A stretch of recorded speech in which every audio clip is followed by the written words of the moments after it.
Ayan, sige habang nag-iiwa, eto ka. Nakita niyo tong pwesto na to, dito ako dati nakaupo lagi.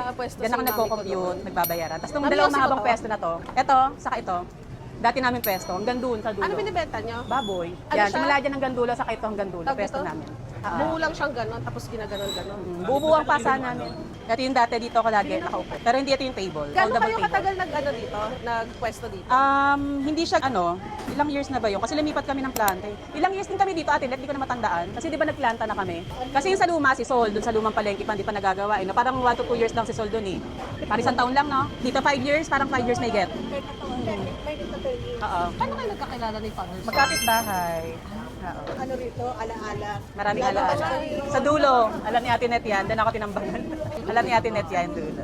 Kinat mo na lang. Kaya ako nagugulat yung mga tao sa likod. Pag meron na, grabe yung ano namin ang takot. Saka nung after no, lumabas pa rin ako ng palengke, nandyan ulit ako. Pero ang pagkakaiba, marami ng security, maraming armalite sa likod. Kada may lalapit na ano, gaganon agad yung mga security, sasanggana sila. Pero nalaman mo kung ano motibo? Marami pa utang, di ba Ate Net? Ang dami pa utang, marami siya, hindi may iwasan. Kaya doon namin naisipan magplanta. Kasi puro pahango lang kami, hindi kami nagtitinda sa palengke, hango-hango lang. First add to cart, dito sa cart ni Kapag Alexis. umaatras. Ito na si Maring Vero. Mare, mangungutang ako, Mare. Mangungutang ako. Oh no! Paano kayo Mare, paano dati nagkakilala? Dati kami magkaaway niyan eh.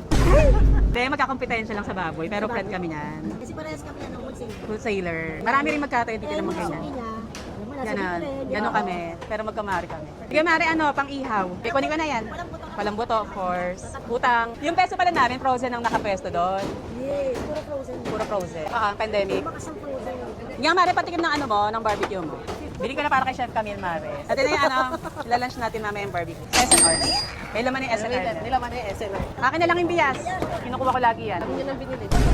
Ano ko, bigay ni Alexis. First time ko nga ginamit eh. Si Mare, pag ano yun, binubudol ako lagi sa liempo. Yes, favorite mo yan, yan po. Liempo. Thank you, Mare. Bye! Bye, Mare. Kita ulit tayo. Ay, hindi ko artist. May peso ni Adeline po. Sige, 1 kilo. Chef Camille, bibili din siya sa'yo. Sa SNR. SNR daw to. Utang. Hindi ako nagbabayad dito, nangungutang lang ako eh. Hinarap ko pa talaga pwesto mo. Kayo si Panagi. Nice to meet you. Galunggong sa hasasa. Saka ano kasi, pag Marami ang tinda. Nakaubos ka na agad? hindi po, konti lang po. Konti talaga lang, diba? tumal kasi. Gagawin ko ba yan, ha? Linis lang po. Ano masasabi mo sa SNR Malabon? Malawak. Daming ano, daming variety. Variety. You know, this place is Maya-maya. full of life. Ay, may maya-maya. Ay, di. Lapu-lapu ba yan? Lapu-lapu. Hinati mo. Opo. Pag may ganyan, kalok mo sa akin. Sige po. Kung Sunday, mahirap mag-ano dito mga. Oo, matao pag Sunday. Buti yung Sikan. Monday. Yun nga lang pag Monday. Konti lang, tumal. Saka paubos ng tira.